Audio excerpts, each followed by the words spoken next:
l'Université de Concordia. Je dirige le projet ACT, Aging Communication Technologies, Experiencing a Digital World in Later Life. C'est un projet international qui est basé ici à Concordia. In welcoming you here to Bold, Be Old, Aging in Our City, we would like to begin by acknowledging that Concordia University is located on unceded Indigenous lands. The Kanien'kehá:ka Nation is recognized as the custodians of the land and water on which we're gathered today. Tiohtià:ke, or Montreal, is historically known as a gathering place for many First Nations. Today, it's home to a diverse population of Indigenous and other peoples.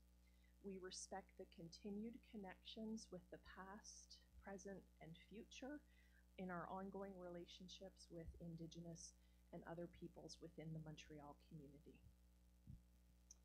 So it's our great pleasure to have you here today, and I feel like I just want to give a round of applause to all of you for getting up early and being here at Bold. That's the first act of being bold.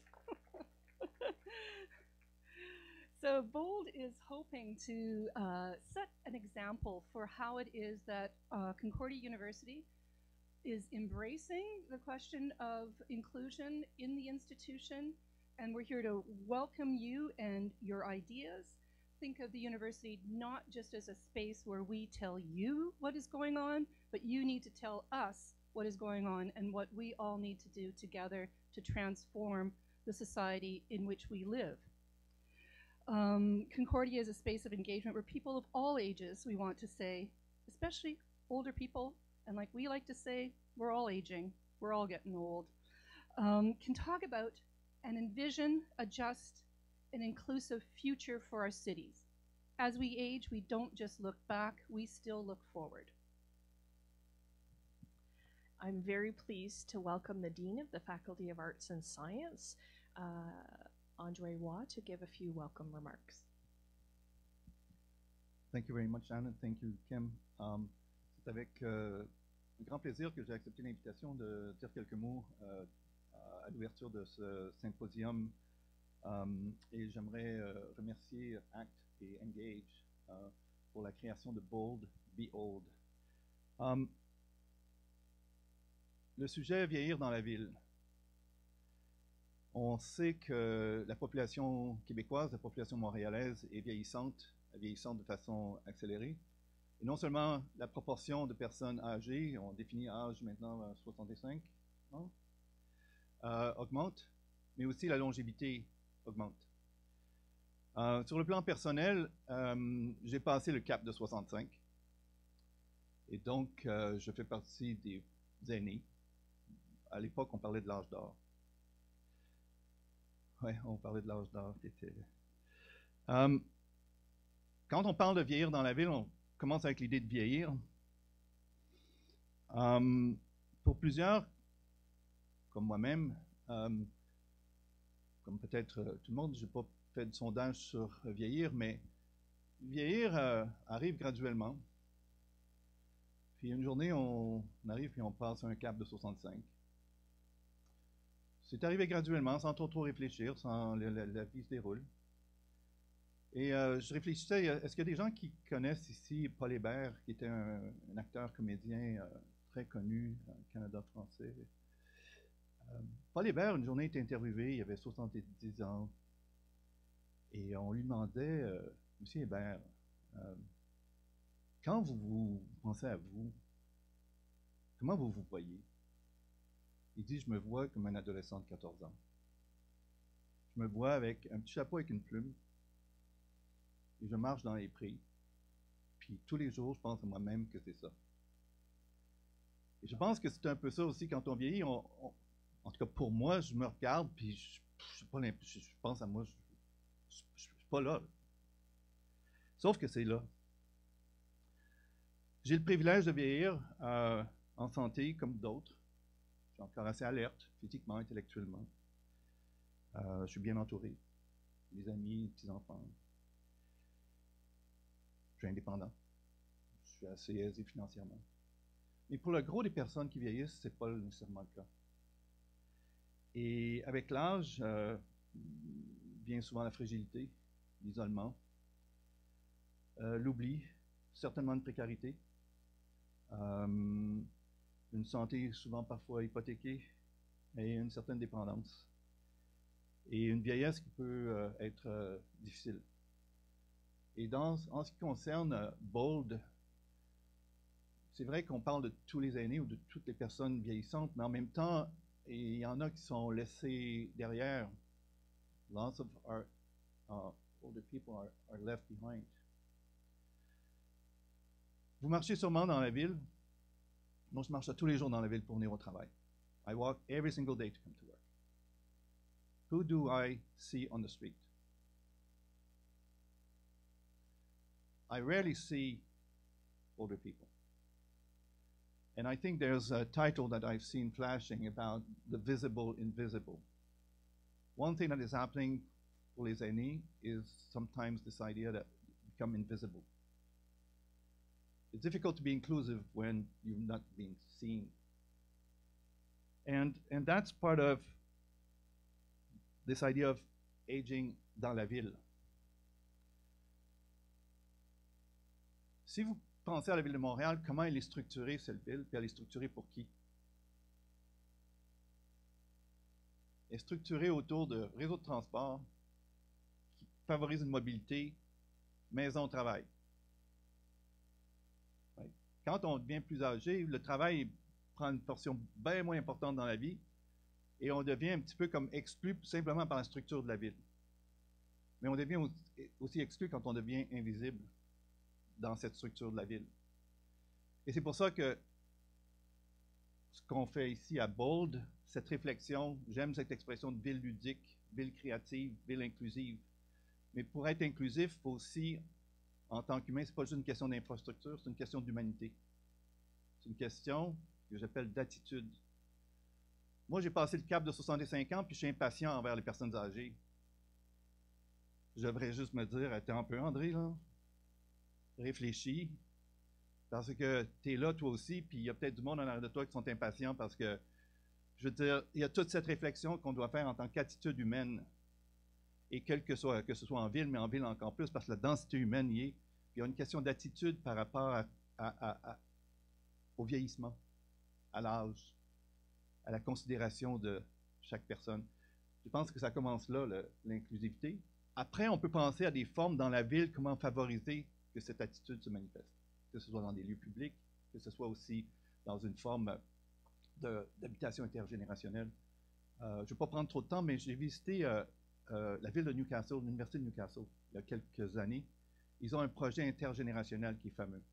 What they've done is design homes for multiple generations where the inner house and outer house is adaptable to every step of the cycle of life.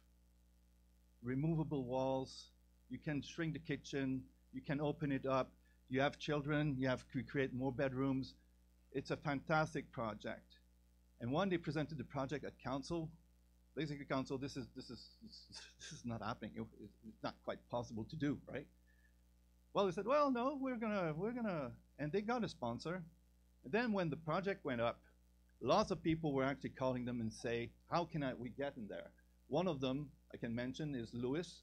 Those who know the British, Lewis is a retailer, and they said basically, can we help you furnish all these houses? So, but just the concept of thinking of a house that can have removable walls, expandable, and then change the way that the steps can be actually adjusted, all of this. Those are the kind of things that are sort of innovative, but also they're being taught to people. I'll just mention another thing about Newcastle. They designed the new tram, the tramway, les wagons, based on a consultation of all ages, from children to elderly. Now, that leads to des attentes contradictoires. As an aging person, you're looking for something to secure yourself when you get on the tramway as soon as you got in. But if you're traveling with your bicycle, that thing will become an obstacle and getting on the tram will be complicated.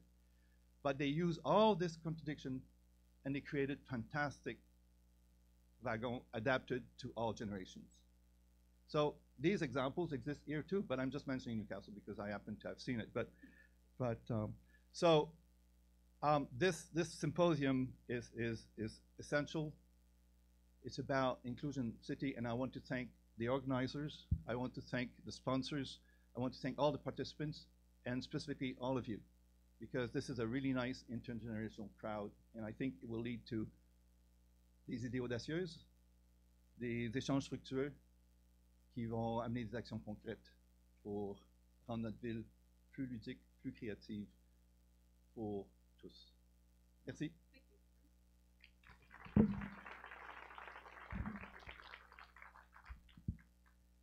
So Bold brings us together to ask this question: how can we counter the forces of exclusion in later life to create cities that are more inclusive?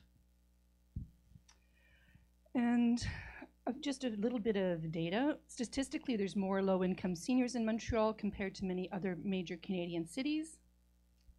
51% of older people in Montreal are renters, as opposed to 34% in the rest of Quebec. 28% of Montreal seniors report difficulty buying goods or accessing services. And it's essential that we acknowledge difference and diversity. In Quebec, 2 out of 5 older adults are born outside of Canada. Only 50% of Quebecers over the age of 75 can afford internet access, pointing to an intragenerational digital divide. So through Bold, we both hope to highlight the realities of our aging at the same time as we assert that we are not just in a state of decline. We all have much to offer at each and every stage of our lives. An event like this would not be possible without the hard work and dedication of our ACT and Engage teams. I cannot sing their praises loudly enough. A huge thanks to our coordinators, Constance Lafontaine from ACT, who's out coordinating, I'm sure, and Nora Tremblay-Lamontagne, who's doing the same from Engage, as well as Sasha Lipska, who's been our communications guru so that people knew to arrive today and what we were doing, and Scott DeJong, who has been pulling together huge amount of exhibits and workshops and activities that are happening just down the hallway in the 4th space. So please do at your breaks, and we're there until next Friday as well, so feel free to come back and check out all the different exhibits that are there. They're wearing orange scarves, so if you see somebody with an orange scarf around their neck or on their arm, Ash is an example, ask them a question, they will give you an answer.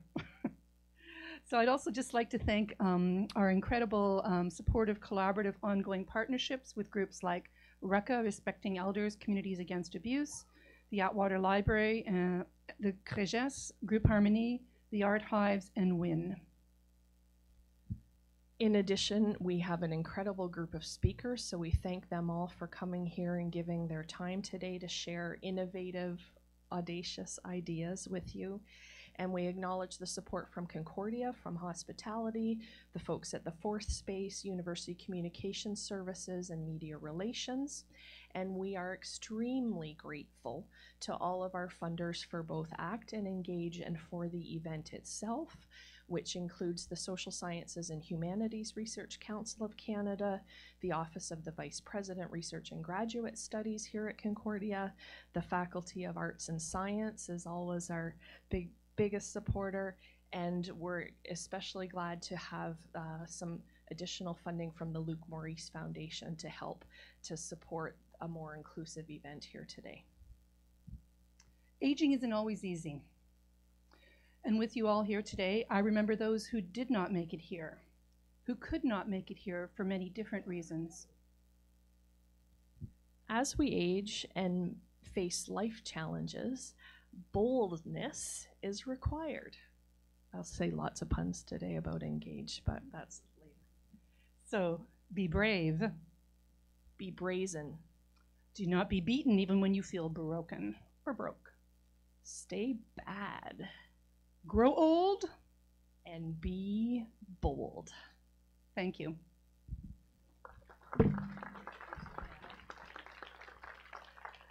Okay, just a few notes. We're going to start our panels right away.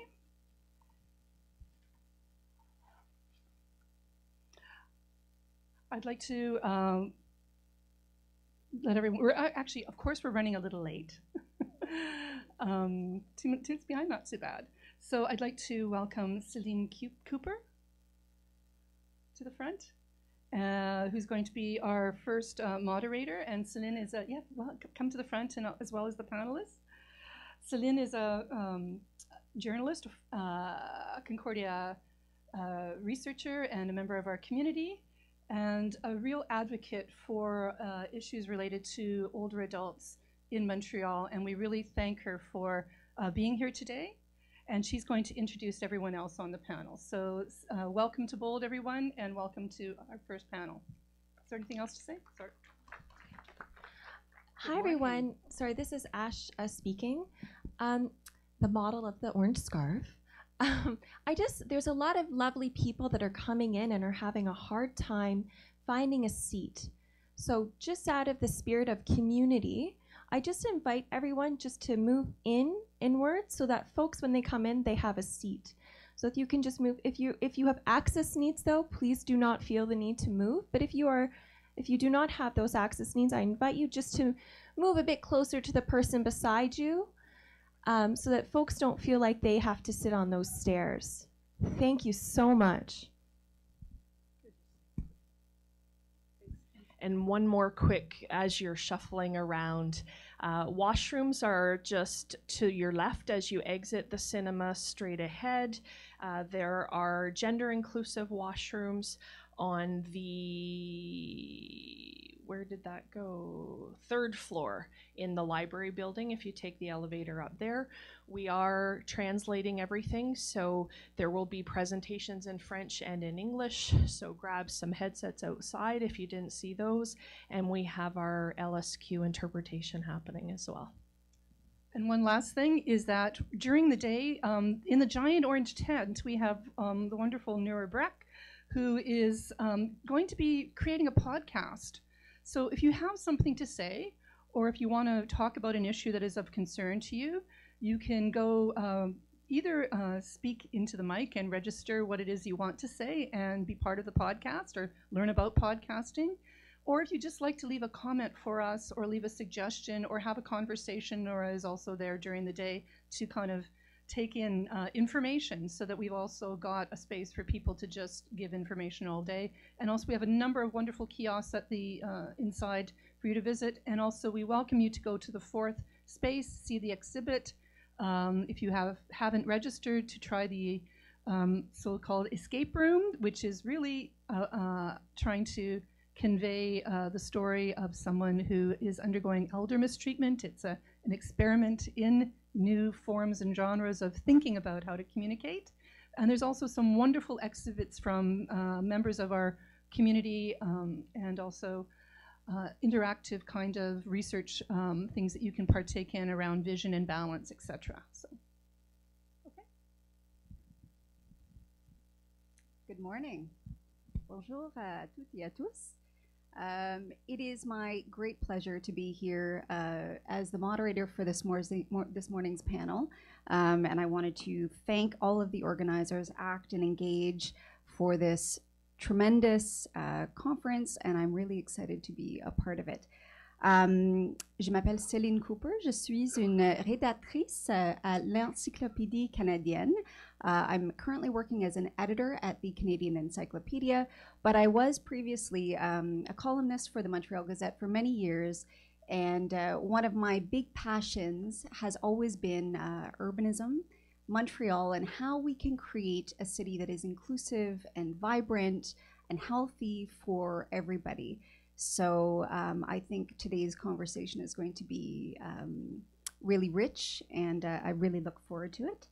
So what is an age-friendly city? C'est quoi une ville amie des aînés? We have a distinguished panel with us this morning that I'd like to introduce and welcome. Nadia Bastien. We're just meeting for the first time. Elle est avec la ville de Montréal. Madame Nadia Bastien est chef de division Relations interculturelles et lutte contre les discriminations du service de la diversité et de l'inclusion sociale de la ville de Montréal depuis 3 ans. Avec son équipe, elle contribue aux orientations municipales en matière de développement social et de cohabitation harmonieuse entre tous les Montréalais et les Montréalaises, peu importe leur âge, leur orientation sexuelle, leur origine ethnoculturelle ou qu'ils aient une limitation fonctionnelle. Elle détient un baccalauréat en éducation spécialisée, une maîtrise en administration des affaires, ainsi qu'une DESS en gestion. Bienvenue.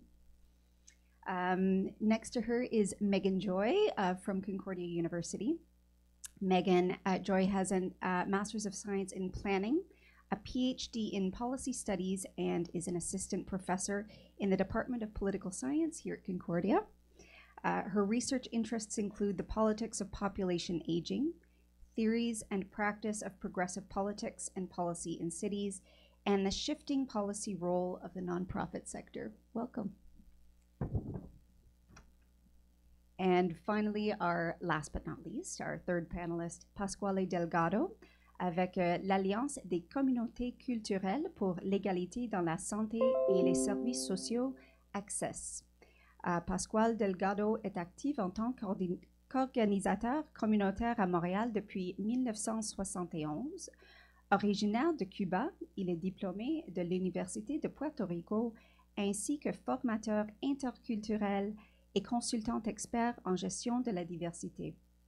Depuis 2004, Pascal travaille à l'Access, regroupement dont il est l'un des fondateurs.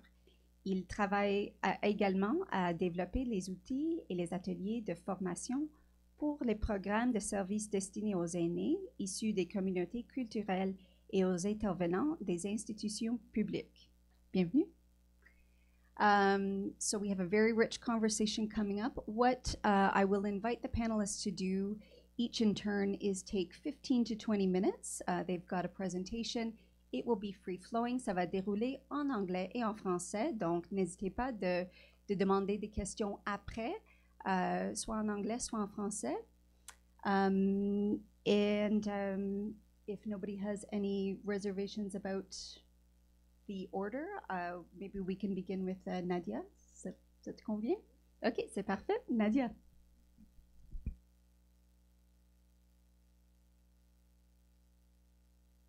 Bonjour. Donc, les présentations ont été faites. Je vais démarrer tout de suite pour vous présenter en quoi Montréal se veut une métropole à l'image des personnes aînées. Je commencerai d'abord avec un portrait statistique. En fait, mise en contexte de la présentation, effectivement. Je vais commencer par vous mettre en contexte la démarche de municipalité Amis des aînés, vous présenter le plan d'action, mais en fait, en insistant, le plan d'action de Montréal pour les aînés, et en insistant davantage sur la démarche d'élaboration du plan, ainsi que les grandes actions qui ont entouré le plan. Ensuite, je vais vous parler d'un beau projet Inclusion 360 qui est en cours à la ville et vous en donner les grandes lignes.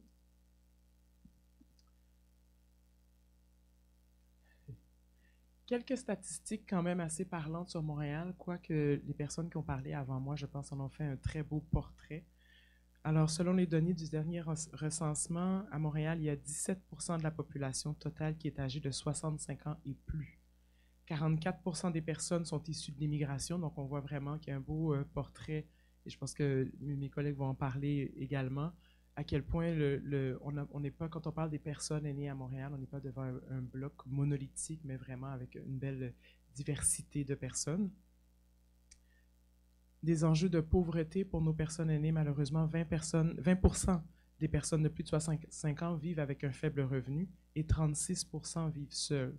Donc ça positionne bien les engagements de la ville à briser l'isolement, à travailler, à favoriser une cohabitation harmonieuse. Et également, je vais vous parler des activités qu'on est en train de mettre en place pour favoriser les activités intergénérationnelles. Je pense que ces statistiques-là mettent bien la table sur les engagements qu'a pris la ville en ce sens.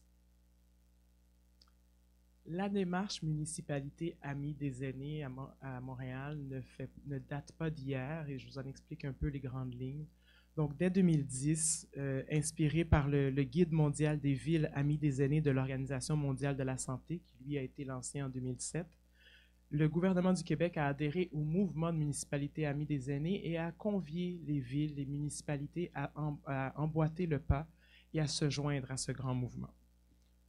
En 2010, donc, la ville de Montréal signait une entente avec le gouvernement pour entamer cette démarche et devenir officiellement une municipalité Amis des aînés.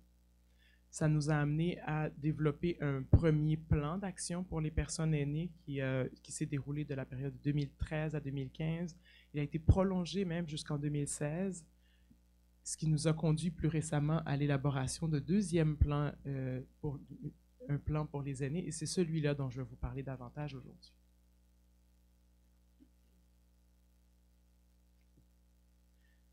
Alors, le processus d'élaboration de ce plan-là a été un processus participatif. C'était très important pour la ville que les aînés, le plus grand nombre d'aînés, puissent prendre part à l'exercice d'élaboration du plan de la ville.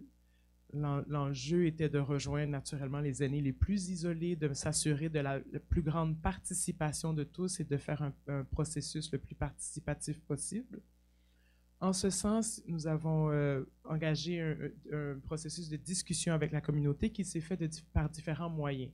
Tout d'abord, il y avait des formulaires qui ont été mis en place pour que les gens ou les organismes puissent tenir des rencontres dans leur milieu et encourager les aînés à prioriser ce qui était important pour eux, à nous signifier ce qu'ils souhaitaient que la ville fasse pour eux. Donc, il y a eu vraiment un engagement de la ville à faciliter ces rencontres-là dans les milieux même où vivent les aînés.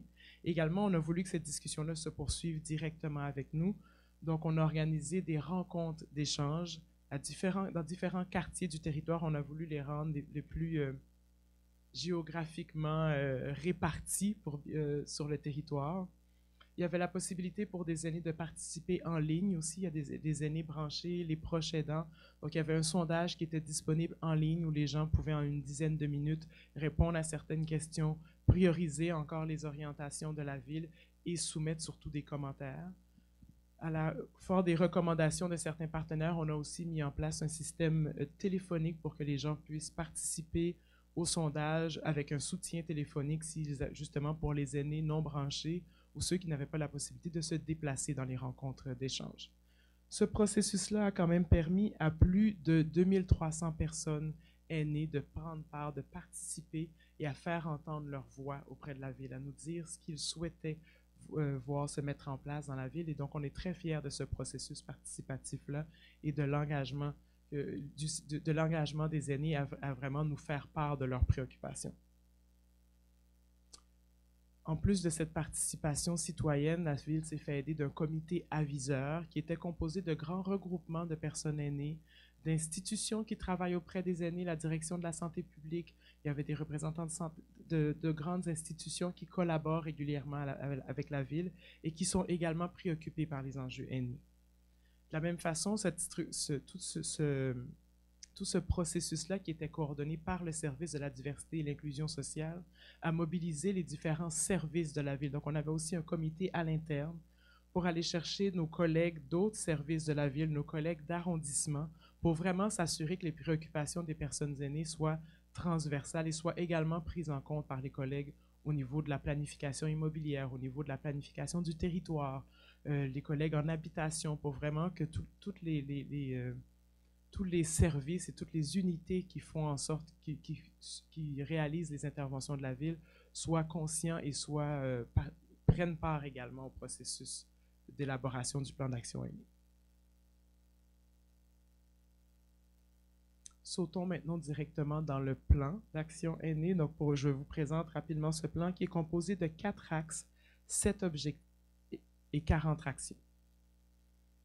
Le premier axe, donc, une ville et des quartiers à échelle humaine. L'idée générale de cet axe-là, c'était l'aménagement et la qualité du milieu de vie, parce qu'on est conscient qu'ils ont certainement un impact sur l'autonomie et le bien-être des personnes aînées. Le premier objectif, contribuer à faire de Montréal une ville universellement accessible pour les personnes aînées. Je tiens à préciser que lors du processus de consultation, on demandait aux gens, comme je vous le disais, de prioriser les axes qui apparaissaient pour eux les plus importants. Et cet axe-là, c'est pas pour rien qu'on le nomme en premier, c'est que c'est un des axes qui est ressorti comme étant prioritaire. L'aménagement de la ville, faire en sorte que les milieux de vie soient les plus accessibles pour les personnes aînées, c'est ce qui est vraiment ressorti le plus fortement comme préoccupation. Alors rapidement, je vais vous faire état de quelques réalisations qui sont portées par le service, mais par d'autres services également de la ville, pour faire en sorte que les aménagements, que ce soit dans les parcs, dans les services, soient les plus adaptés aux besoins des aînés. Par exemple, il y a eu l'aménagement de corridors d'autonomie et de stations d'entraînement extérieur dans plusieurs grands parcs de la ville, également que dans des parcs d'arrondissement, pour s'assurer que les aînés, quand ils circulent dans les parcs, puissent avoir des exerciceurs et des lieux pour justement prendre part à des activités physiques et se garder en forme. On sait comment le maintien de la vie active était important pour les aînés. Donc, l'installation d'aménagement de la sorte, c'est quelque chose qui est ressorti fortement et qui est réalisé dans plusieurs arrondissements. Également des circuits piétonniers dans les parcs et dans les aires de repos. Donc, l'aménagement de sentiers pour permettre également une vie plus active pour nos personnes aînées. Des aménagements aussi intérieurs, donc des cuisines collectives, des rénovations de salles communautaires dans des organismes. Le service de la culture à travers le réseau des bibliothèques également met énormément d'accent sur l'accessibilité de la culture, des livres disponibles en bibliothèque pour les personnes aînées. Et donc de plus en plus d'installations de bibliothèques mobiles qui vont rejoindre les aînés dans leur milieu où ils sont, compte tenu des enjeux de mobilité auxquels font face plusieurs personnes aînées. Également, l'aménagement de terrains de pétanque dans plusieurs parcs d'arrondissement. Là encore, il y a énormément d'aménagements qui sont mis en place pour permettre au plus grand nombre d'aînés d'évoluer et de retrouver des activités qui les intéressent et qui les interpellent dans leur milieu. Donc, c'était un peu pour vous faire état de ce qui se fait en termes d'aménagement adapté pour les personnes aînées. L'objectif 2, je vais le passer rapidement, c'est la sécurité des personnes aînées dans l'espace public et dans leur résidence.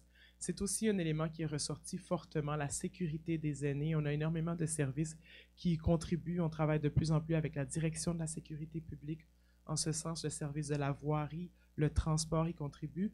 On n'a pas, à ce stade-ci, j'ai pas de statistiques sur les réalisations. On est en train de faire un bilan mi-parcours et je vais vous en parler tout à l'heure du plan. Vous comprenez que ces enjeux d'aménagement au niveau de la sécurité, ce sont des grands projets qui prennent plus de temps à se mettre en œuvre. Donc, on aura à partir de cet automne vraiment un bilan mi-parcours en bonne et due forme. On va pouvoir vous indiquer vraiment un peu plus les avancées qui ont été faites par ces services-là. L'axe 2, maintenant, du plan d'action, pour plus de cohésion sociale. Alors, je vous parlais que le service de la diversité sociale, on travaille beaucoup à la cohabitation harmonieuse, faire en sorte que les aînés entretiennent des relations harmonieuses, sont respectés dans leur réalité et se sentent pris comme des citoyens à part entière. Donc, c'est un peu ce à quoi veut répondre cet axe.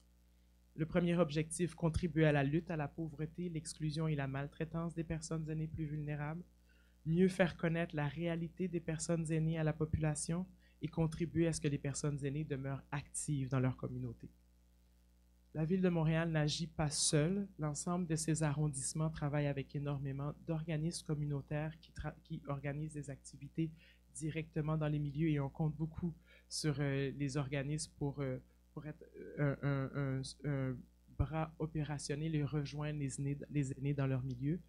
C'est pour cette raison qu'on a plusieurs appels à projets où on appuie des organismes communautaires dans leur milieu dans les milieux pour mettre en place des activités intergénérationnelles. On a tout un nouveau programme, tout un développement d'activités intergénérationnelles pour faciliter les rapprochements entre les jeunes et les personnes aînées, pour briser l'isolement et nous assurer que les personnes aînées, justement, sortent de chez eux, se retrouvent à maintenir un lien social avec leur environnement. Il y a eu un appel à projet qui va partir prochainement d'ailleurs pour 100 000 $ pour appuyer des projets internationaux qui vont contribuer, comme je le disais, à une plus grande participation sociale, encourager les relations interculturelles aussi. On s'appuie là-dessus sur les données que je vous présentais tout à l'heure à l'effet que les enjeux démographiques de la population aînée. Également un projet pour les... on soutient à la ville un projet pour les aînés LGBTQ pour que vieillir soit gay. Donc justement pour faire en sorte que les aînés dans toute leur diversité soient pris en compte. L'axe 3, parce qu'on me signale qu'il me reste déjà très peu de temps, ça va vite.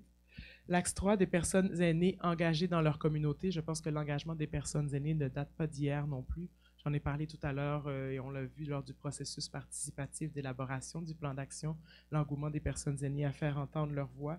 Donc la ville travaille également à favoriser la participation citoyenne et l'engagement social chez les personnes aînées. Donc d'assurer la représentativité des aînés, c'est aussi un élément qui est ressorti fortement lors des consultations, de s'assurer de la représentativité des aînés dans les instances démocratiques de la ville, de s'assurer que les aînés, que la voix des aînés soit entendue pas seulement au moment de l'élaboration du plan d'action, mais également dans tous les processus consultatifs de la ville. Là-dessus, on travaille avec la table de concertation des aînés de l'île de Montréal qui va mener à bien des projets de mobilisation justement pour faire connaître les différents lieux où les aînés peuvent faire entendre leur voix, encourager les aînés à prendre part à tous les processus de consultation que mène la ville. Hier soir, j'étais justement à une consultation à laquelle la ville participe en ce moment sur le racisme et la discrimination systémique.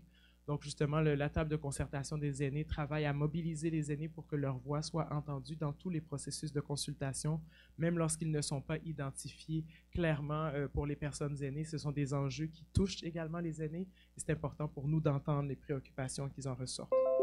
Il y a également la caravane de la démocratie qui est un projet qui est mis en place par le bureau de la présidence, là encore avec l'objectif de rejoindre les aînés dans leur milieu, en fait, de rejoindre l'ensemble des citoyens dans leur milieu, mais on insiste sur celui-là parce que la prochaine caravane de la démocratie se fait à l'intention des personnes aînées, justement, pour pour leur indiquer les différents leviers, les différents moyens dont ils peuvent se prévaloir pour faire entendre leur voix et présenter, en fait, leurs préoccupations, insister sur les préoccupations sur lesquelles ils voudraient que la ville agisse davantage. Enfin, le réflexe aîné au cœur des partenariats, optimiser les partenariats à l'interne comme à l'externe des instances municipales. Comme je le disais tout à l'heure, la ville n'agit pas seule, donc ces mécanismes de coordination entre les services centraux et les arrondissements, mais également avec tous les partenaires, les partenaires institutionnels, les autres paliers gouvernement aussi, parce qu'on est conscient qu'il y a énormément d'enjeux qui se jouent aussi au niveau des paliers de gouvernement supérieur. Et donc pour la ville, c'est très important de jouer ce rôle de représentation aussi de ce qui se fait dans les milieux municipaux, mais de les ramener au gouvernement provincial particulièrement. On parle aux enjeux de maintien à domicile, au niveau de la santé. Donc la ville souhaite maintenir ce rôle-là de représentation des préoccupations des aînés. Je terminerai rapidement en parlant du projet d'inclusion 360. La ville met en œuvre en ce moment un projet d'implantation de l'ADS+, l'analyse différenciée par les sexes+. L'idée, c'est de vraiment prendre en compte les enjeux, les multiples enjeux que peut vivre une même personne et qui peuvent freiner son inclusion, qui peuvent être une barrière pour son inclusion. Dans le sens qu'une même personne peut être une femme, aînée, LGBTQ+, et qui a une limitation fonctionnelle. Donc, on veut s'assurer que dans l'ensemble des projets que mène la ville, qu'on prenne en compte les personnes, pas juste pour leur dimension aînée, pas uniquement pour leur dimension d'être d'une origine ethnoculturelle différente ou pour une limitation fonctionnelle qu'ils pourraient avoir, mais vraiment de regarder l'ensemble des réalités que certaines personnes peuvent vivre et de s'assurer que dans l'ensemble des services, des programmes que met en place la ville, qu'on porte ce regard-là et qu'on adresse les différentes situations que les groupes peuvent vivre. Donc, on appelle ça l'inclusion 360, justement pour s'assurer de regarder la personne dans son ensemble et de faire en sorte qu'on devienne effectivement encore plus une municipalité à l'image des personnes aînées.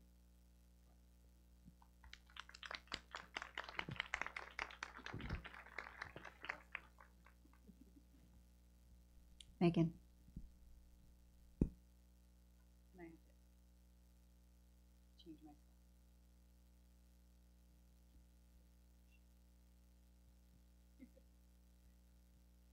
Okay, we're on. All right, so today in my presentation, I'm asking this kind of bigger question. What are age-friendly local governments? And this is a question that I began to ask myself as I was doing a PhD in policy studies and political science.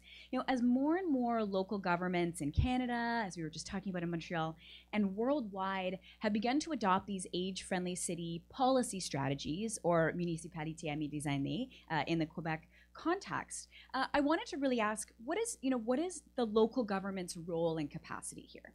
So we've already sort of talked about what this policy program is. You know, what are age-friendly cities, AFCs? So I really understand them as kind of a place-based or a place-oriented policy program really intended to support senior citizens to age in their local environments. So as we discussed, the AFC concept was developed by the World Health Organization, and it includes this very comprehensive checklist of different actions in several areas. So this includes some really big ticket items, right, around affordable and accessible housing and transportation available in neighborhoods, accessible health and social care in neighborhoods, planning and urban design, accessible communications, efforts to encourage social participation, as well as civic engagement, and efforts to combat ageism as well. So the intention then is that this checklist can be used by local governments, by nonprofit organizations, and by senior citizens themselves to really be able to assess how amenable and accessible is their local environment to senior citizens. And the intention then is that this exercise will form the basis for policy strategies that we were talking about in the case of Montreal, for local governments to really adopt age-friendly city strategies. And this is what we're seeing all across the board, which is exciting. In the Canadian case, the AFC program is endorsed by the federal government as well as the provincial governments, who offer some kind of how-to guides, some kind of competitive grant programs to support both local governments and NGOs to begin to design these age-friendly city policy strategies, and also to help them to action some of the items, some of their actions that they want to take in all of these different policy areas. So, as it's important to establish here that the program is voluntary. It's not mandated by other levels of government. So in the literature so far, there has been research on some gaps and challenges in AFC policy practice in all kinds of different cities that are trying to really action these programs. And so some common issues include initiatives that are fairly small scale, so really, really great programs, but it might just be kind of one park has 2 new benches that are accessible, or maybe one community center has one program, and that program might be short term, kind of only funded on a pilot basis sort of thing. So what the literature is finding is that not a lot of really large scale programs are happening. Also, a lot of reliance on voluntary labor, on the nonprofit sector, on senior citizen volunteers. In many ways, because some of these programs are quite inadequately resourced. They don't always have a lot of funding behind them, or that funding's very ad hoc and kind of on a pilot basis. Also, not in a lot of places, not a lot of dedicated staff that are actually hired to just be to just implement this particular file, the age-friendly city file.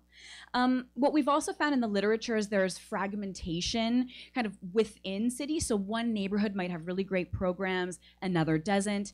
Also, of course, fragmentation between cities. It's a voluntary program, so one city might be age-friendly, whereas the city next door isn't.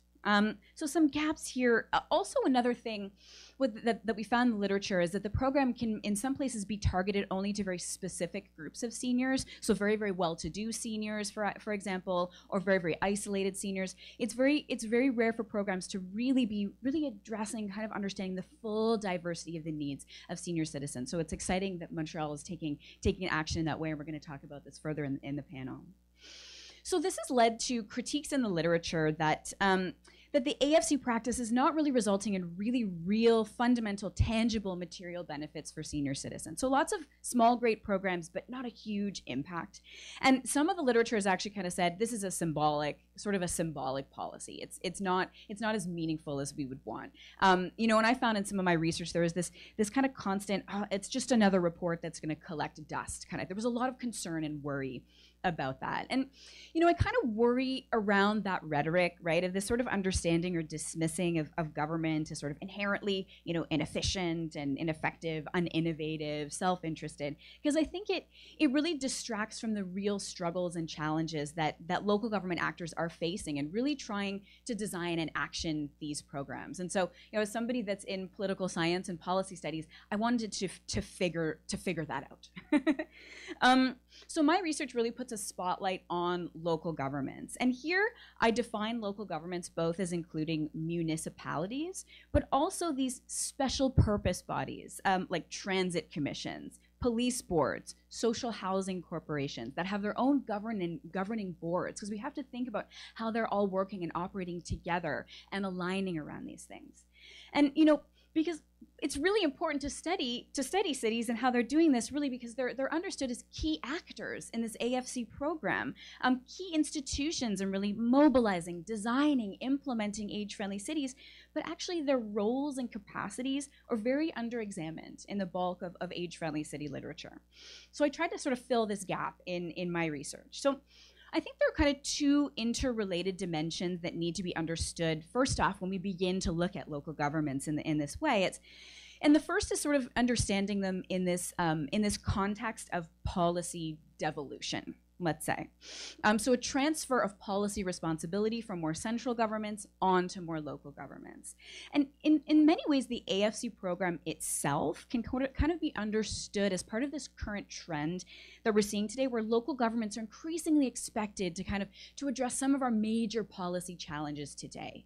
You know, aging being one of them with the age-friendly city program, but also, you know, climate change, immigration settlement, economic development. There's a lot of pressure on local government around these policy areas, so understanding their capacity is really important. The other thing is, you know, in fact, over the last 20 to 30 years, we have seen a devolution of policy responsibility from central governments to local governments in key areas of the AFC checklist, like in transportation, in social housing, and it's really important to understand how local actors are actually operating within that context. I think secondly, it's also important to really understand the specific political features of local governments and how they can support or hinder policy strategies like the AFC program. So what do their political structures look like? Their features of local councils, the wards, having boroughs, how does all of this matter? Second, their policy responsibilities. What are they actually responsible for in relation to other levels of government? Third, their revenue sources. Where's their money coming from? And then fourth, different bureaucratic and administrative systems. So I'm going to get into all four of these in a second. So in terms of my research thus far, I've conducted a really in-depth case study of the AFC program in Toronto to really explore the roles and capacities of local policy actors to implement this program. So when I started doing this research in 2014, Toronto had recently adopted the Toronto Seniors Strategy, so a similar age-friendly strategy that Montreal has. And they were in the process of implementation. And I became really interested in studying this policy program because there was actually a lot of critique against it in the media. Sort of the Toronto Star, a really famous reporter in the Toronto Star, came out and said, this is very small scale. This is just basically repeating what the city's already doing. And so I became interested in really understanding what was sort of going on there. A follow-up report in 2015 also did highlight there were some challenges around implementation. There were some gaps. So I became increasingly curious to really understand from those actors, what challenges are they facing? So I did a lot of interviews, 82 interviews, with municipal politicians, both city councilors, so both former and current city councilors, different staff working in cities from all different departments, as well as those agencies like the transit commissions, the social housing boards. I also talked to a lot of NGOs or nonprofit organizations, both those that are providing kind of social services, home care, but also more policy advocacy or activist organizations. And that included a really activist senior citizens organization that was actively working with the city. So a little bit like La Table de Concertation that we were talking about earlier. Yeah. And then I also spoke to some actors from the provincial government, the federal government, and then some academic policy experts in the area. So I'm just going to highlight some of my findings. I have a lot because I did a lot of interviews, but just to highlight, I think, the high-level things. You know, in the Toronto case, when it comes to political structures, a really big challenge was sort of consistent political leadership and will around the program. And I began to sort of realize that this is in part linked to the local political system in Toronto. So unlike Vancouver and Montreal, Toronto does not have a local political party system that could really kind of establish the age-friendly city strategy as a policy priority for the party and sort of see it forward. In Toronto, each municipal councillor sort of acts as an independent. So there was one independent councillor that really wanted to see Toronto design an age-friendly strategy. And he had to do a lot of work just trying to kind of mobilize all the different councillors together to try to move this forward and get it through council. Part of that strategy was to not ask for a budget. That was part of that strategy. So one problem right there. What I also found was that these independent councillors, very, very concerned about independent name recognition so that they can get elected again. And there was less concern, I found, with actually figuring out how do we actually institutionalize this program in the bureaucracy? How do we hire staff? How do we action this? That was kind of an afterthought. Okay, so in terms of thank you. Policy responsibilities. You know, this really needs to be reiterated. Local government in Canada does not have full policy responsibility for all of these key realms of the AFC checklist, especially in the big ticket domains, as we were talking about, around healthcare, transportation, and housing. These policy areas are kind of complex collaborations between all three levels of government and a lot of nonprofit service delivery organizations as well. That said, Toronto is unique. Toronto actually does have more policy responsibility than, let's say, Montreal, in fact. Toronto runs 10 long-term care facilities. It does provide some home care, which is mandated by the province. So these are examples of that devolution that I was talking about. It was also devolved full responsibility to manage, coordinate, fund public transportation and social housing without necessarily being devolved the adequate financial resources to really provide these things in the way that they were needed to be provided. So what I found in the Toronto case, that actually having greater responsibility without the resources really challenges their capacity. You know, and so in some policy areas, we were really seeing the city struggling and in some cases cutting corners. So there was this really, as I was doing my research, there was a fire in a social housing building that actually killed 3 seniors, and we found that it was because a sprinkler system hadn't been put in because the city wasn't mandated to do it and said they didn't have the money. So there were examples like this that were quite problematic. Also, what I found in the city was that increasingly, as they were providing more ambulance services, more really emergency care services, more services to seniors in shelters. They were actually trying to build a long-term care facility in one of Canada's biggest shelters because the need was there. There was less resources and time to really think about the more kind of quality of life aspects of age-friendly cities, the community programs, the library programs, and that kind of thing. And this all relates to revenue sources. You know, as Toronto is doing more and more work, its resources are constrained. So cities in Canada are reliant on the property tax as their main source of revenue. It's a regressive tax. Those with lower incomes end up paying a higher portion of their income on the tax. It's also not good for redistribution services because the value of your property can increase, but your income doesn't. So in cities like Toronto, now Montreal, Vancouver, where property values are really rising, this becomes a big problem. There's a lot of resistance to raising property taxes, which is a reason why these programs don't get necessarily funded the way we want them to. Cities do get transfers from other levels of government to fund, you know, some transportation, some housing, but what I was finding in the Toronto case is they're saying this funding is not enough to deal with the increasing needs, and it's very ad hoc. We can't always plan when it's going to come. So, you know, a really stark example of this I found was in the Toronto case. Toronto's accessible transit services, Wheel-Trans, was not even included in its age-friendly strategy. And this is because staff were just so worried that including it in the strategy was going to relate in more service demands, and they just couldn't handle it. And they said, it's okay, we're going to try to transition seniors onto regular transit services. And I quote in the quote, kicking and screaming is what the staff said, because regular transit services were supposed to be made fully accessible. However, staff in regular transit services said, we don't have the money from the province to really invest in these accessibility improvements in a reasonable amount of time. This is going to take forever. This is going to take years. So big problems there. Okay, so in terms of bureaucratic admin, I know I'm running on, bureaucratic and administrative structures, this was a big challenge. You know, so internally what I found is there were really a lot of struggles to really institutionalize the strategy into the city's bureaucracy. And a lot of this related to the strategy not having a distinct funding line. So there was no specific staff that were actually paid to coordinate the program citywide. There was this wonderful staff lead that was doing what they could, but this was kind of one policy off the side of their desk in addition to the newcomer strategy and the, you know, the children's strategy and all the other strategies that Toronto had. They were also in charge of them. So, you know, so they were doing what they could, and they said, you know, we also don't have the power to force other departments, and especially those special purpose bodies like those commissions, the social housing commissions, to really action this work. So, you know, the strategy brought people in the city together, but, you know, a lot of departments were just resistant to sort of implement these actions if they weren't getting the funding. So big challenge there. Now, intergovernmentally, this is really crucially important. There is no intergovernmental AFC strategy. You know, city staff were saying, you know, the federal and provincial how-to guides, great, funding great, but it's just not enough to deal with the bigger needs. So, you know, these policy areas really need to be coordinated between all three levels of government. Okay, my last slide.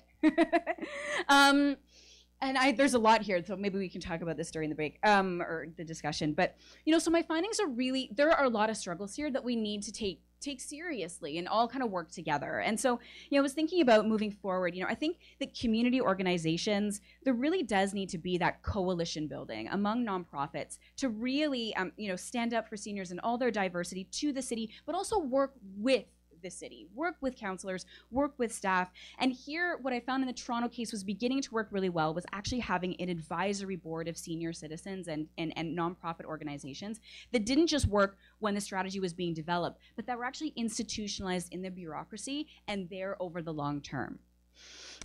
Also, I think that we need to explore further and further how local governments can institutionalize age-friendly strategies, perhaps with aging offices that have a budget, that are staffed, that have the capacity to enforce aging policy. This also provides a place where nonprofits can come and do their work. Other levels of government, if they're serious in enhancing the quality of life of senior citizens, then we need to think about intergovernmental AFC strategies. In my mind, each level of government needs to have its own AFC strategy to really look at how all the different departments and ministries, how does their work affect the everyday lives of senior citizens? And how does then that then relate to the role of each level of government and who's doing the funding? That needs to be coordinated intergovernmentally much better. Finally, when it comes to researchers like me, I really think that we need to focus a lot more on the different types of political institutions that can actually enact these types of programs. So case studies, comparative research, looking at how political structures, policy responsibilities, revenue sources, administrative systems, how these models can really shift and tweak and inform more substantive age-friendly city strategies. Thank you.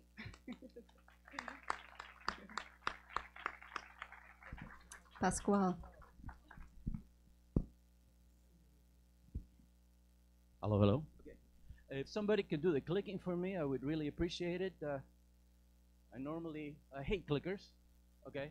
Now the presentation is in French, but I will be talking to it in English, and I think it would be convenient for the people here in Concordia that are students or participants who are Anglophone.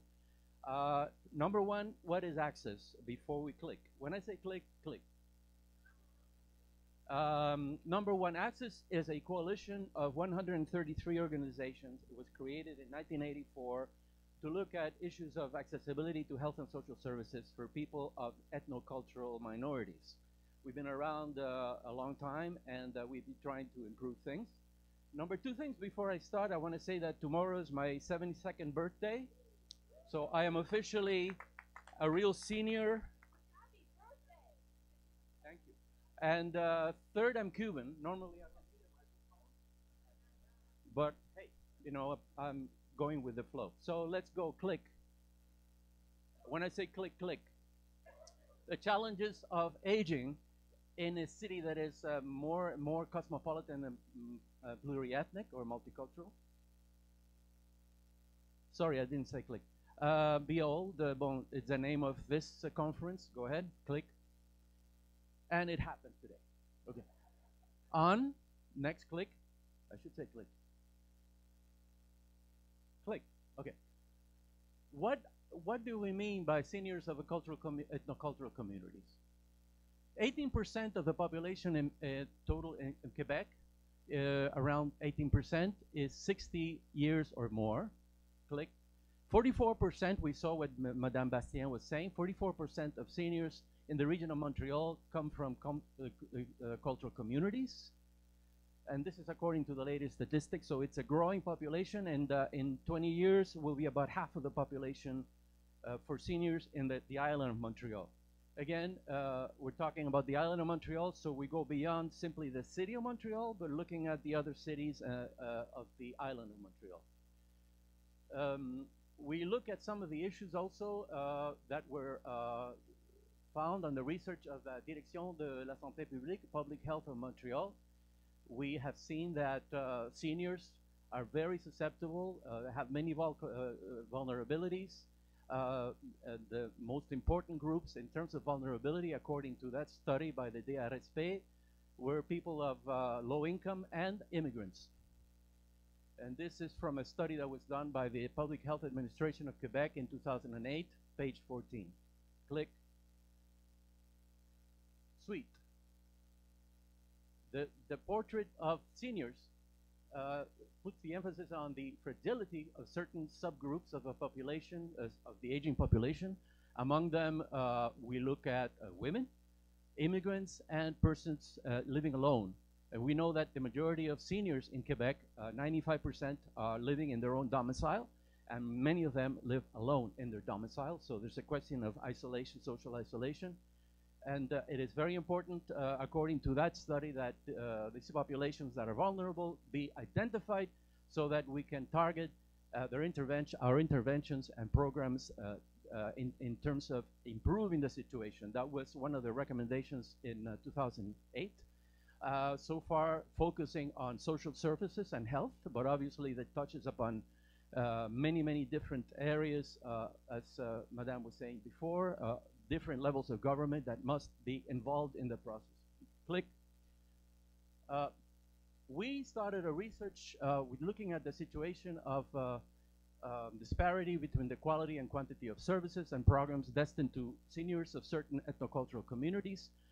The way to do that, click, was to, well, we look first of all at the fact that the responsibility about improvement of conditions of seniors touches many different ministries and public institutions that are difficult to, they collaborate very difficultly. We have the problem of travailler en silo, different ministries and different institutions that do not really collaborate with each other. So that's one of the major difficulties. It's very difficult already for a senior to navigate this complexity, click. But if we add the enormous diversity of origins, the cultural distance between different groups in terms of the coming into Quebec, the lack of autonomy having to do with immigration status, some of them are not really fully accepted as residents, the linguistic barriers, access to services becomes really impossible, and talking about navigating the system, but for certain groups of immigrant origin, it becomes almost impossible to really navigate and get the services they need. Click. So in order to really understand, identify the situation, we looked at this hypothesis of disparity. We had to validate this hypothesis, and we did this through an internet poll that was sent to 220 organizations, community organizations, and also municipalities of the island of Montreal in July and between July 21st and 28th of August 2014. As you know, during the summer, it's very difficult to find anybody. Everybody's on vacation, so to actually get somebody to actually answer we would have preferred the better sondage. So that's the situation. Click. We actually targeted certain services, a lot of them which are the responsibility of the city of Montreal, such as the 911 emergency center, services such as public security and prevention of criminality, the SPM, police, tandem, surveillance of neighborhoods, services of having to do the responsibility of the fire services, prevention, and especially measures having to do with intoxication of carbon monoxide and prevention of smoke and things like adaptation of dwellings so that you can, have a proper fire protection from fire. Click. We looked also at services d'habitation, domicile, housing, measures for ameliorating the conditions, improving the conditions of housing, and for example, the service d'inspection des bâtiments, which we believe is very important that people get involved from inspection des bâtiments to look at ways in which the dwellings, there were the people who are senior citizens living in dwellings that may not be adequate. Sécurité alimentaire, some of this is, some of the boroughs in Montreal have programs to improve food security, access to food, transportation en commun. For example, if you look at les navettes d'or, which was one interesting in some boroughs, you have the golden buses that help the seniors go through the route to actually improve their services. Adaptation, transport adapté, obviously, for people who are physically have mobility problems, and some of the metros are totally inadequate in terms of mobility. Click. We found that among the organizations in the center of the island of Montreal, some municipalities that we have identified here, that are in the couloir between Saint-Denis and Descaries, click. 88% of all the people who answered the survey believe that the 911 service, 911 emergency center, does not only responds partially or not at all to the needs of seniors of the immigration origin, especially the people that do not speak French or English fluently. 63 of the respondents, 63 persons believe that the conditions, socioeconomic conditions of the seniors that they are helping are very difficult. Click. For the organizations of the center of the island, again, continuing, 58% of the people who responded the internet poll, they believe that the administrative services are not being offered in different languages. 58%. Next, click.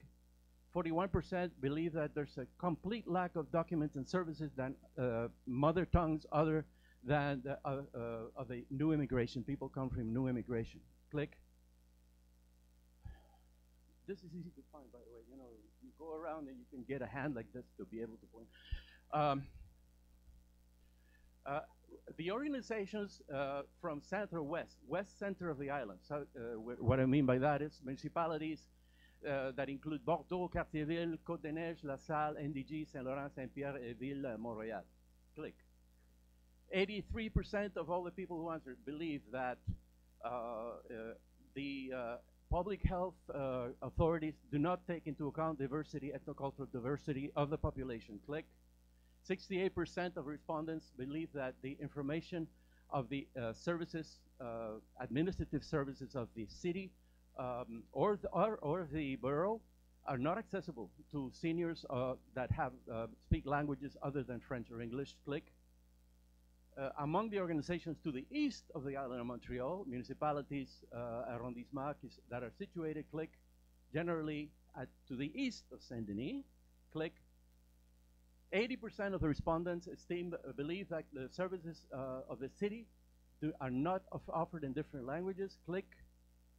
46% do not, they believe that conditions of socioeconomic conditions are really difficult for immigrant seniors, click. 36% of organizations, community organizations, believe that public instances are not calling to, they're not doing any kind of partnership with and take into account the expertise of community organizations. The main demands have to do with accompaniment and interpretation. Click. The organizations to the west of the island, so municipalities, for example, situated to the west of the Descaries Boulevard, have answered that very few organizations that they are working with have any kind of and there are very few organizations that really deal with the issues of immigration, seniors of immigrant clique, of immigrant origin. This is to the west of the island. 100% of the respondents believe that the information and services of the city and of the borough are not accessible to seniors than languages other than French or English clique. 60% of organizations, community organizations, believe their clientele, senior clientele, is between 10 and 25% of all the people that come to see them, to knock at the door. 60% believe and it's esteemed that the Centre d'urgence 911 emergency center is not adapted to respond to the needs of a multilingual clientele clique. And so this is the last slide. We believe in access, that we're working constantly in partnership with the City of Montreal to make sure that the action plan for seniors 2018-2020 will be, we're collaborating to make sure that they will be a success. Next, I think, okay. Anyway, if you want to get in touch with us, that's the telephone number. And our website is available. If you want to click on www.access.net, we'll give you more information about us. I think that's the last slide, I believe. Yeah, merci, which in English is thank you. In Spanish, gracias.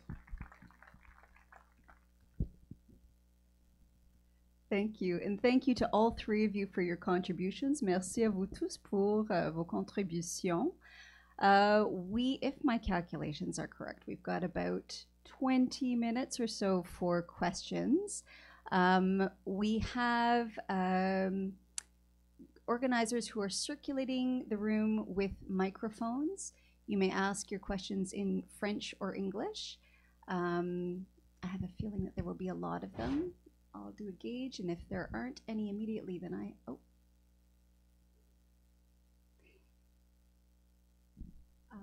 This question is addressed to Pasquale. And I was just wondering how those surveys were conducted, because a lot of the elderly may have difficulty, sort of thinking about open-ended questions. So if you had closed-ended questions pertaining to, the language issue, the access to 911, etc., it might skew the results because they haven't had a chance to really think of, maybe nutritional services. Or, do you know what I mean? So I'm kind of like not apprehensive, but I feel like maybe the survey results sometimes answer an objective that the city would like to know without addressing maybe other issues. Yes, you're correct, but one thing that I forgot to mention, the survey was really intended for the organizations, community organizations, and borough departments. It was not intended, we did not consult senior individuals as such. What we did is look at, first of all, identify community groups that are serving seniors and asking them, number one, do you receive, the first question is, do you receive people in clientele of seniors in your community, in your group? And then we proceed with a series of questions about services. So we had the various boroughs, the people identified were the people in handling seniors in the borough, services for seniors of all kinds.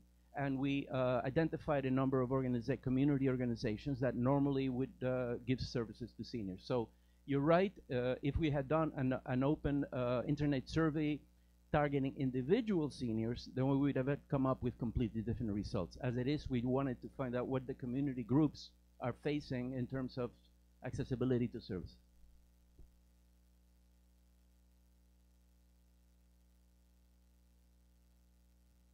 Bonjour à tous, Tania Gonzalez, je travaille pour le Conseil régional de l'environnement de Montréal en mobilité et résilience urbaine. Merci pour vos présentations à tous.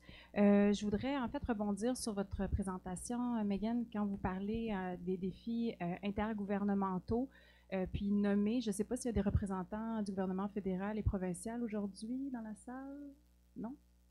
Alors, on va leur transmettre le message. Il y a très peu de programmes qui existent, puis là, ça fait le lien avec votre présentation, Madame Bastien, au niveau de l'aménagement urbain et de la qualité de vie au fédéral et au provincial. À l'extérieur, il y a Raphaël Massé de la table de concertation des aînés de l'île de Montréal et mon collègue Nelson Cepeda qui est au kiosque, qui font la promotion du projet des 3 CLSC où on a mené des marches exploratoires avec les aînés pour sécuriser les abords des CLSC. On sait que c'est des clientèles vulnérables qui fréquentent, puis on a vraiment eu une démarche participative. Et avant cela, on avait fait un projet Vieillir en santé dans des quartiers sécuritaires qui également avait cette démarche-là vraiment de partir de ce que les aînés nous disaient, puis vraiment travailler sur des propositions d'aménagement. Donc, nous pouvons tous ensemble, collectivement, peut-être transmettre ce message-là au fédéral. En parlant aussi des défis intergouvernementaux, hablo espagnol, c'est ma langue maternelle, comme vous aussi, et ça m'arrive régulièrement d'appeler pour des personnes péruviennes ou etc., pour prendre rendez-vous médical. Et c'est tout un défi pour les personnes qui ne parlent pas la langue parce qu'il faut rentrer le code d'assurance maladie. Est-ce que c'est G-O-N-T? J'ai bien compris? Oui. Ensuite, il faut enregistrer les chiffres et tout ça. Donc, le service téléphonique pour prendre des rendez-vous médicaux est vraiment un défi. Je sais que ça sort de la compétence de la ville, mais encore une fois, s'il y a peut-être des discussions qui peuvent être faites avec le provincial, je pense que tout le monde, si vous avez pris des rendez-vous, même pour moi, c'est très compliqué. En terminant, j'aimerais en fait souligner qu'en 2014, j'ai un passé aussi d'avoir fait ma maîtrise en suivant des aînés avec différentes aides à la mobilité. Puis j'ai travaillé aussi pour la table des aînés de l'île de Montréal parce que moi aussi je vieillis, puis j'ai à cœur les citoyens montréalais et montréalaises de la poussette à la marchette. Puis on avait fait un document puis une analyse sur le service des navettes or que vous avez mentionné. Donc, c'est des microbus qui parcourent plusieurs quartiers, vraiment à l'intérieur du quartier, dans les zones et les services qui sont visités par les aînés, puis à l'extérieur des heures de pointe. Par contre, on avait beaucoup de recommandations en 2014. Ça commence par des marches à l'entrée de l'autobus, le fait qu'on passait à côté des aînés dans les arrêts sans s'arrêter, qu'il n'y avait pas d'abribus. Puis depuis 2014, il n'y a eu aucune amélioration.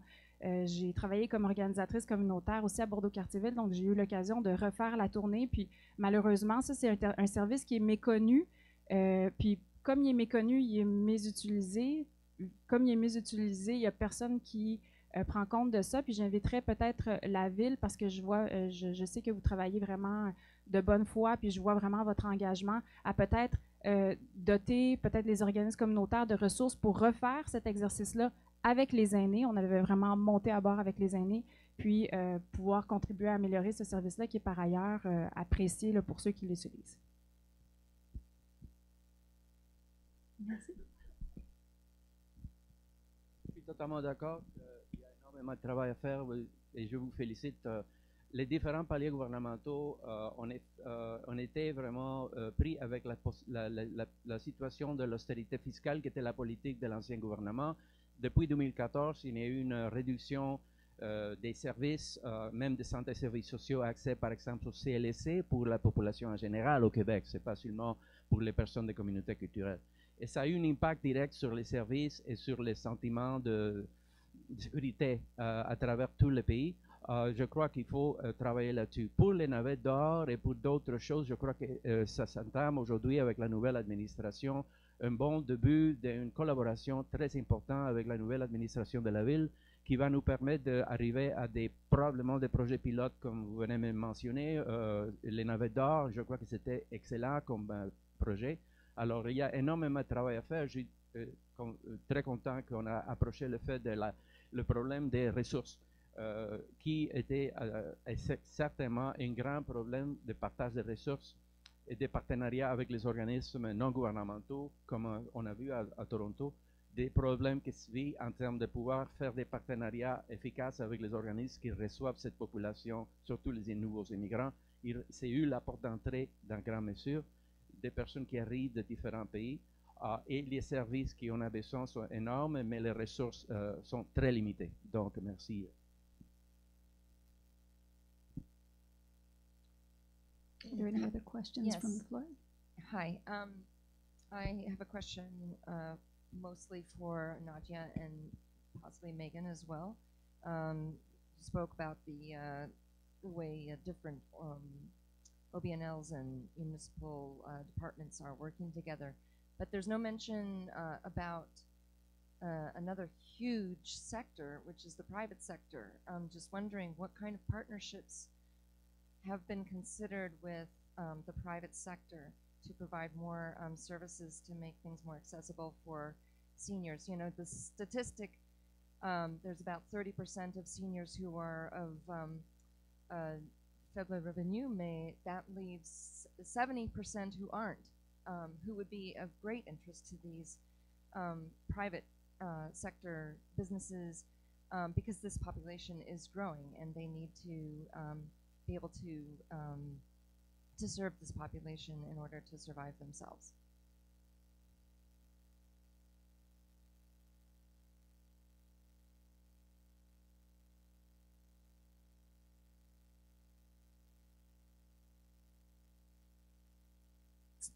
Ça fonctionne. OK, voilà.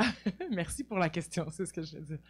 Je ne sais pas si vous parlez du secteur privé en termes de commerce ou en termes de... Dans quel sens vous... Comme les entreprises versus les services qu'ils peuvent offrir aux aînés. C'est sûr que la ville a tout un secteur de développement économique qui travaille aussi à développer, à faire en sorte que le secteur des entreprises privées se mobilise également. Ce qui m'est venu en tête quand vous avez parlé des aînés et du secteur privé, c'est qu'il y a une autre consultation qui a eu lieu l'automne dernier pour les personnes qui ont une limitation fonctionnelle, et un des enjeux qu'il nous parlait au niveau de leur isolement, effectivement, c'était l'accès au commerce de proximité. Le fait de pouvoir avoir dans leur secteur des commerces de proximité pour répondre à tous leurs divers types de besoins, que ce soit au niveau alimentaire, même au niveau social, et tout le levier que la ville pouvait avoir pour rendre accessibles ces commerces-là. Et donc, il y a tout un programme qui est en cours en ce moment pour les subventions que Montréal peut offrir pour l'accessibilité des petits commerces de quartier, pour justement permettre aux propriétaires de commerce ou aux occupants des commerces de rendre accessibles leurs bâtiments ou leurs commerces, justement pour permettre aux gens dans les quartiers de pouvoir les fréquenter davantage. C'est vraiment un enjeu qui est sorti fortement lors de la consultation pour les personnes qui avaient une limitation fonctionnelle. Là encore, l'enjeu, puis c'est un peu ce dont Megan parlait, c'est l'arrimage, parce que tous ces bâtiments-là ne sont pas nécessairement sous la responsabilité de la ville. Il y a tout un enjeu de juridiction entre le provincial et le municipal, mais c'est vraiment quelque chose qu'on regarde pour voir comment on peut faire des représentations, ne serait-ce que pour arrimer nos programmes. Parce qu'il y a un programme similaire qui existe au provincial, et ce que les commerçants nous disaient, c'est que juste la reddition de compte ou la portion administrative pour faire des demandes dans chacun des programmes rend leur accessibilité beaucoup plus complexe. Donc, on est en train de travailler pour voir quelles sortes d'arrimages peuvent être faits, mais c'est pas simple. C'est pour ça que je disais à la blague à Megan à la fin de sa présentation que plusieurs des exemples qu'elle a donnés sur Toronto pourraient très bien s'appliquer à la réalité de Montréal aussi en termes de complexité parfois au niveau de la gouvernance de nos institutions. Yeah, I think there was a real emphasis in my interviews with the city on saying, you know, we depend on the nonprofit sector to sort of fill some of the gaps that we can't fill for low-income seniors, for more vulnerable seniors. But there was an emphasis too on kind of on the role of the private sector, specifically in some more affluent neighborhoods. So there's a project in Toronto that they were hoping to get off the ground. It was in the first version of the Toronto Senior Strategy, which was doing neighborhood mapping, which is to try to figure out what types of, like, say, community programs exist in the different publicly owned kind of community centers, but then also what exists in maybe some of the more affluent neighborhoods around, you know, things like yoga classes and different types of classes for senior citizens as well, to try to get a handle on kind of what is out there as well. There were also some private sector actors involved on kind of the advisory table to inform the city. So, you know, so in the Toronto case, quite a bit of long-term care is privatized. I mean, this is the same case, I think, in Montreal. And so some of those large private sector long-term care actors were also involved in informing the Toronto senior strategy. So kind of in that sort of the ways that they were involved. But really when it came to kind of filling those service gaps, there was a real emphasis on partnerships with the nonprofit sector rather than the private sector. I would like to add, in terms of the participation with the private sector, we try to work to come up with partnerships. One problem we're seeing, even for people in the high-end residences, and we're looking at the nursing homes and the situation in nursing homes across Canada, but in Quebec we've seen cases of abandoned seniors who died of hypothermia, even in residences that were for people that are well-to-do. So it's not only a problem of seniors living in the CHSLD, where we have also seen difficult situations such as the deaths last year during the heat wave.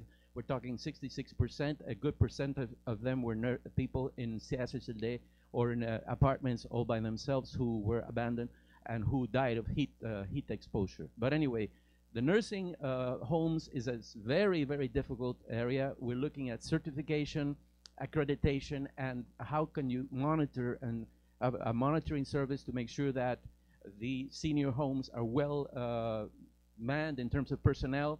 All that is not in the responsibility of the City of Montreal. A lot of them are under the heading of the Health and Social Service Network. So we have to look at ways in which the certification, accreditation is looked at so that seniors will receive in those private homes, I'm talking about private nursing homes, the best possible care so people will not end up dying because of lack of surveillance.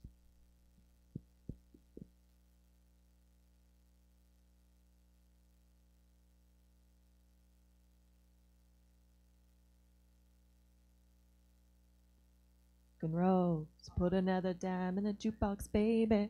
I'm not singing. You don't want to hear me sing. Hi, I represent the Cummings Center, and Nadia Bastien, my question is for you because you were nice enough to help work alongside us to arrange an English language consultation because there was none originally scheduled when the City of Montreal did their consultations on seniors. And we did it in short notice. We had over 400 people who showed up.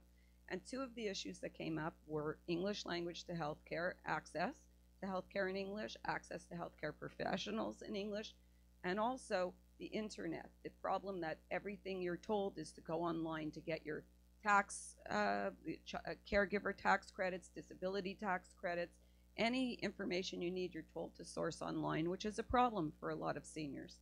So I don't know what came out of the consultation. I know they were raised, these points at our center. Effectivement, ça fait partie des points, je m'en souviens très bien, ça fait partie des points qui ont été soulevés. Le premier, au niveau de l'accessibilité de la langue, au niveau des services de la santé. Comme je le disais un peu plus tôt, la ville ne dispense pas de services de santé, mais c'est une préoccupation qui est ressortie très fortement. À ce niveau-là, c'est plus au niveau, le pouvoir de la ville, c'est vraiment un pouvoir de représentation des enjeux auprès du gouvernement. Mais je sais qu'il y a un service d'interprète qui est utilisé, mais au niveau du réseau de la santé, je parle, mais je peux pas vous en faire l'explication davantage. C'est vraiment quelque chose qui est porté par le réseau de la santé. Donc, c'est soit au niveau des CIUS ou de la santé publique, il y a ces arrimages-là qui sont à faire. Pour ce qui touche au virage électronique, c'est un enjeu, celui-là, pour la ville aussi. On parle de ville intelligente, on est en train de faire le virage pour rendre certains services les plus accessibles en ligne.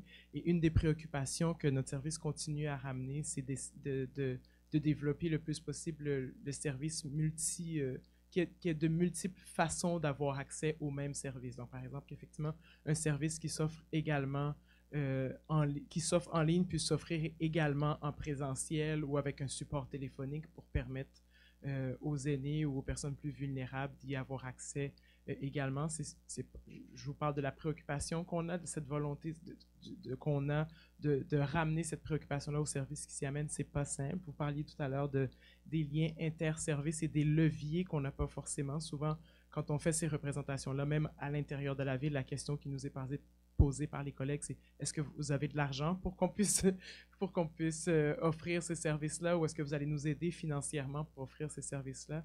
Donc, mais la préoccupation de l'inclusion 360 dont je parlais, de prendre en compte la dimension intersectionnelle, c'est justement pour permettre à chacun de ces services-là un peu de leur dire, c'est pas de dépendre du service qui s'occupe ou qui a la préoccupation des aînés, c'est vraiment vous-même, quand vous concevez un service, apprenez à vous poser des questions de qui est à risque d'être exclu par le service que je suis en train de développer. Quand je suis en train de développer une nouvelle plateforme en ligne, est-ce que je rejoins les personnes aînées? Est-ce que je rejoins les personnes qui ne parlent pas nécessairement la langue?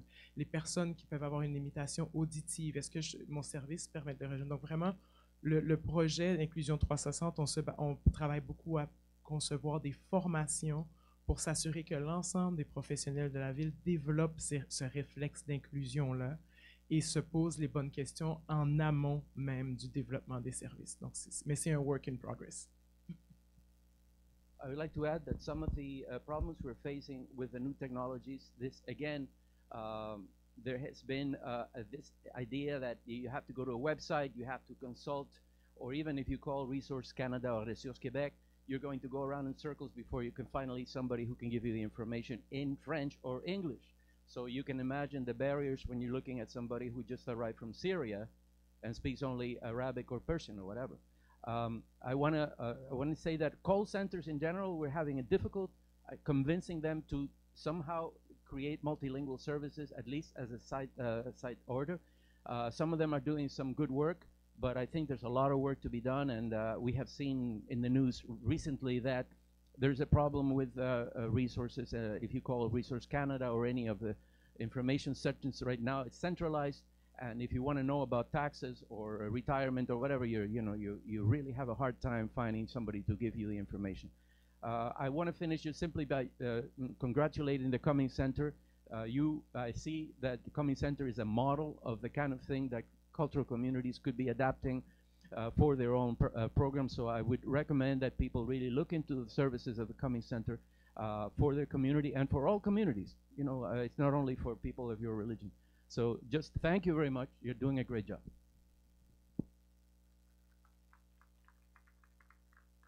J'ai pris ma retraite, moi, il y a quelques années, et je demeure sur la Rive-Sud. Une des choses que j'ai trouvé positive lorsque j'ai pris ma retraite, le CLSC Champlain me dit il existe un cours d'à peu près 5 à 6 fois, on s'en rencontre une fois par semaine, on nous donne des renseignements sur la bonne nourriture, comment dormir comme il faut, avoir des activités physiques. Malheureusement, je l'ai dit à mes confrères qui ont pris ma retraite après moi, ça n'existe plus. Je ne comprends pas pourquoi la société québécoise ne pourrait pas prendre de l'argent ailleurs pour donner ce genre de renseignements-là, parce que si on prévent, il y a de la prévention de maladies, ça va coûter moins cher au gouvernement des hôpitaux, des centres d'accueil et d'aller voir des médecins. J'aimerais ça avoir un commentaire de vous autres. Vous avez absolument raison. Je crois que première chose que Access, mon organisme, toujours regarde, c'est la contribution au trésor. Donc, combien de personnes aînées qui sont une partie intégrale de notre société depuis sa naissance et à travers les années sont contribuées avec ces impôts au trésor du Québec et aux différents services publics. Il faut reconnaître qu'arrivant à l'âge d'or, on devrait avoir un retour sur nos contributions. Donc, on a eu un investissement direct sur la société québécoise. Les personnes aînées sont passées des années en contribuant, surtout les vétérans, par exemple. Et comment ça se fait qu'on ne peut pas avoir un retour en termes d'adaptation des services? Je suis absolument d'accord avec vous.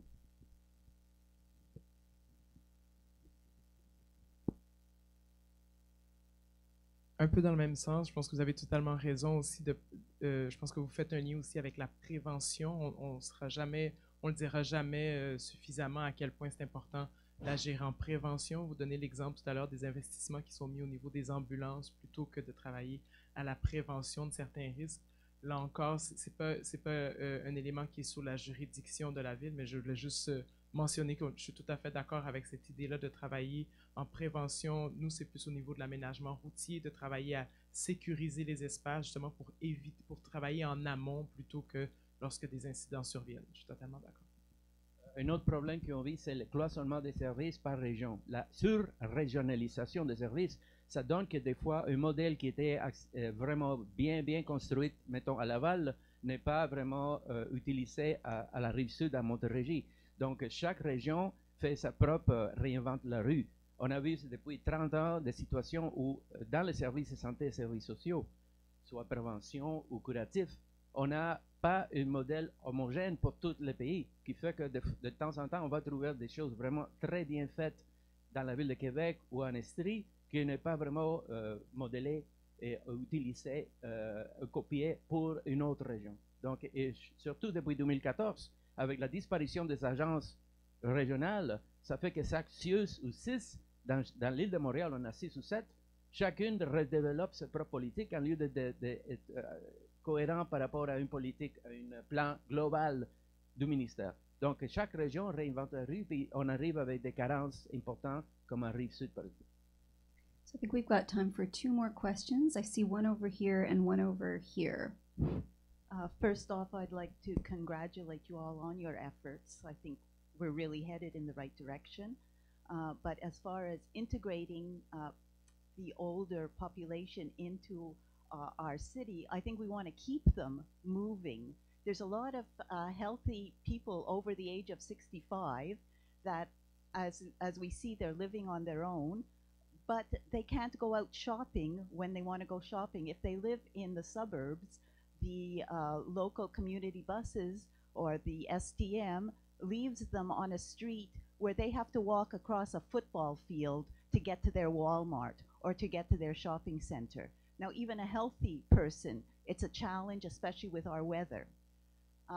Again, you say, okay, they can join a seniors club and get a shuttle, but do we want to isolate them? Oh, they're a senior now. You can't take public transportation. You have to take a shuttle bus.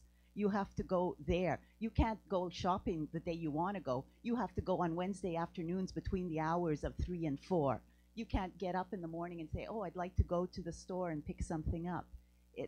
Is anybody looking at this issue? Because I think as the population ages, we can't just be finding shuttle buses and isolating these people. We have to adapt to it. And is anything being done?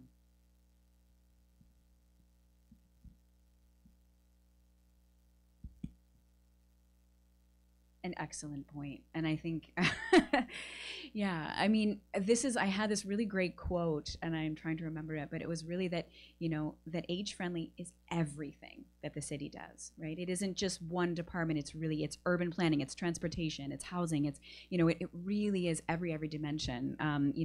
It's public transit, but it's also transit stops, where they're located, what that neighborhood looks like. So I think in many ways it requires like an age-friendly lens, kind of an intersectional age-friendly lens that's really applied to everything the city does. I mean, even in the case of Toronto too, I'm thinking about garbage collection,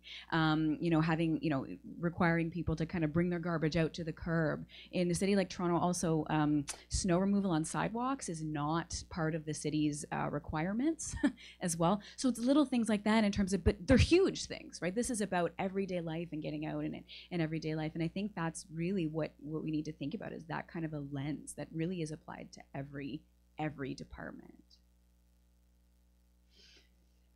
I mean, this is so in the city planning department, there are requirements to kind of do community-based planning. So when there's a development project that comes in, they look at what are the different facilities around, and so there isn't something of an effort, but it's not an age-friendly lens, right? And so it is happening, in some ways, but it's not kind of a holistic replanning of a transit system kind of thing, which is really what we need, as you're mentioning, what we really need to think about. Yeah. About the transit, I just want to say about the transit system that we're facing a problem. If you look at, for example, mobility, you mentioned mobility. From the early 60s, when the metro was created and built in Montreal, the people that were advocating for the people who had mobility problems, the physically handicapped, put a lot of lobbying effort to try to make sure that the new metros would be accessible. And it didn't happen. So now today, we're talking about 40 years later, 50 years later, we're still at metro stations that are not accessible to the people who are on wheelchairs. So I just wanted to add that. huge problem. Je vais juste compléter 30 secondes pour dire qu'il y a aussi une grande priorité qui est nommée, qui est ouvertement nommée de la nouvelle administration, de travailler à la mobilité. D'ailleurs, tout l'organigramme de la ville a été revu et l'enjeu de la mobilité prend vraiment toute sa place. Donc, je pense que ça va être une part de réponse à ce que vous nommez là. Également, dans une des actions du plan, et je vais la nommer, parce qu'un autre des éléments qui est ressorti lors de la consultation, c'est la tarification du transport, parce qu'il y a énormément de villes qui font des efforts au niveau de la tarification du transport pour les personnes aînées. Donc, il y a vraiment une action claire qui est de faire des représentations pour l'étude de modèles de tarification sociale du transport en commun pour que ça soit accessible à Montréal. Donc, il y a du travail qui se fait en ce sens-là. So we have one last question lined up, but I'll ask you to be very, very brief because we're already at 11. So there was one question and then your responses very quickly. J'avais beaucoup de choses à dire, mais je vais essayer de focuser. On parle d'isolement. On veut identifier, je suis sur un comité pour contrer l'isolement dans la ville de Pointe-Claire et un de nos enjeux, c'est d'identifier les gens qui sont isolés. Alors, avez-vous des suggestions? On a regardé, on a des idées, des propositions, mais c'est un enjeu parce que il y a des gens qui ne veulent pas se faire identifier. On a des organismes qui peuvent nous aider, mais avez-vous des idées? L'avez-vous déjà fait? Et aussi, deuxième point que je voulais apporter, c'est que en plus d'avoir des programmes, des fois, ça a des fins, on n'a plus de budget, les programmes arrêtent, on met des choses en place. Je suis sur le conseil des aînés de Pierrefonds aussi, donc Mada, je le connais bien. Mais moi, ce que je pense qu'on devrait aussi regarder, parler, puis c'est un peu ce que vous avez mentionné, Madame, c'est sur nos valeurs de société, parce que les programmes, c'est une chose, mais je pense qu'il faut que ça devienne quelque chose de fondamental. Il faut revenir à nos mentalités du petit village où on s'entraide. Je pense que c'est très important, puis de regarder, il y a un projet américain qui s'appelle Village to Village, où les gens travaillent ensemble pour rester dans leur maison le plus longtemps possible, et comment on peut s'entraider dans notre quartier. Je pense qu'il faut regarder ça aussi. Il ne faut pas toujours penser à des projets gouvernementaux. Alors, deux ou trois points que je vous ai mentionnés. Merci. Merci. J'aimerais simplement répondre sur les MADA à travers le monde. Il y a plusieurs modèles très intéressants. On a vu par exemple la Grande-Bretagne qu'on a mobilisé les postiers pour la question de l'isolement social. C'était un problème énorme au Royaume-Uni. Et on a vu que les postiers maintenant sont assignés pour aller cogner la porte où sont identifiées les personnes aînées qui vivent seules pour maintenir une surveillance sur l'état de vie et autres. Je crois à travers tous les différents pays, les différentes villes sont trouvées des solutions intéressantes où les fonctionnaires municipaux peuvent participer activement dans une surveillance sur ce qui se passe par rapport à l'isolement social. Au Canada, on a un comité fédéral, provincial et territorial qui a été créé il y a 2 ans. Moi-même, je suis membre de ce comité qui regarde la question de l'isolement social des aînés comme étant un défi très important. Donc, il y a à travers le Canada beaucoup d'efforts qui sont faits pour attaquer cette question-là, comment on va faire pour qu'on puisse mieux améliorer la situation de l'isolement social. C'est un problème assez grave ici à travers tout le Canada. Merci beaucoup. Merci pour vos questions. Thank you all for your contributions, for your ideas, for your thoughts, for your passion about this issue. It has been my pleasure to moderate this panel. I am told that you are reconvening here at 11:30. So thank you all for being here. Please join me in thanking our panelists.